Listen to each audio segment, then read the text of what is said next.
Here we do quality car audio installations for the everyday person and for the serious audio enthusiast and competitor.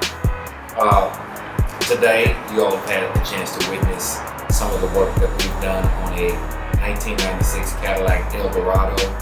We completely gutted and redid the entire thing as far as the audio and electronics as well as security. We have the Kenwood Echelon deck in the front, the DNX 692. We have the atomic components in the front, which are the QT 6.5 C2s, and we have the Ground Zero 10s, which would be the GZRW10 D4s. The amplifiers that we're using are the Zapco 150.2 LX soundball amplifier and the ST1000XM, which is the monoblock amplifiers. We wanted to make sure that everything looked pristine as if Cadillac did the installation, and I feel that we've accomplished that with this install.